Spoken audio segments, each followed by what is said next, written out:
What you're about to see here is a tutorial on a very simple modification to a standard Nerf dart tag gun that'll increase the performance of an old gun by as much as 100% or at least 50% improvement over a new one, which is pretty significant.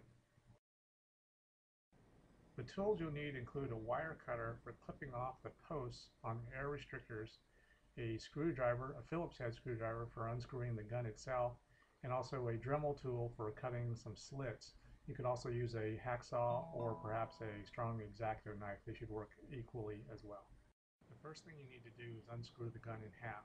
There are two main pieces. One is the main gun itself, the other one being the slider that represents the cock. That's also a separate set of screws.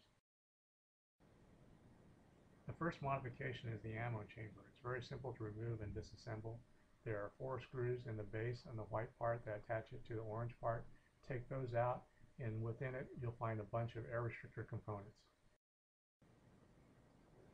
Inside each barrel you'll find 3 components: a spring, a base with a post, and a little slider with 3 legs on it. You'll throw away the springs, you'll throw away the little slider with the 3 legs on them, and for each post take a wire cutter and clip off the posts, and then use a drill or X-Acto knife to bore out the remainder of the base of the post so that the hole is cleaner. That's not really necessary. You could just clip it as clean as you can. As long as the air still flows through there, it will basically work. If you make the hole a little bit bigger, it might work a little bit better, but it hardly makes any difference at all. The next modification is the firing piston. What you want to do is take out the white piece, and we'll be doing 2 things to it. One is to improve the air seal. This is particularly important on an old gun that you're trying to restore, because the O-ring wears out over time and you lose a lot of air pressure as a result. On a new factory gun, that particular modification isn't really necessary. You could just put a little lubrication in there, and then it'll probably stop what residual air gap that you might have. The other change that we'll be making to it is we'll be adding rubber bands to increase the spring tension, which is helpful for both a new gun and an old gun.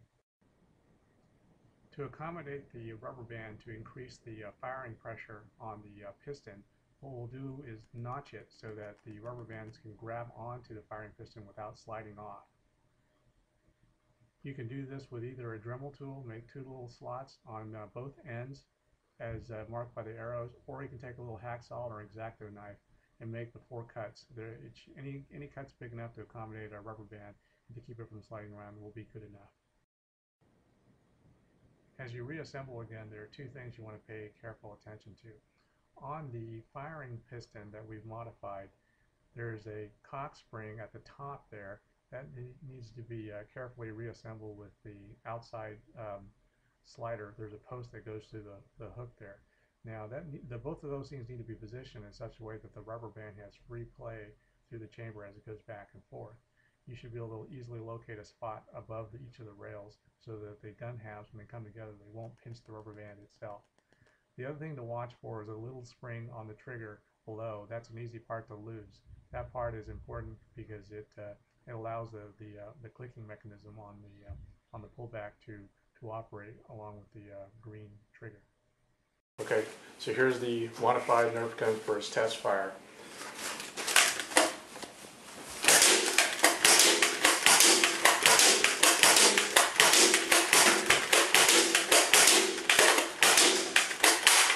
So the first thing you'll notice that it's quite a bit louder than it was before stock. That's just a sign of the additional air pressure that you have.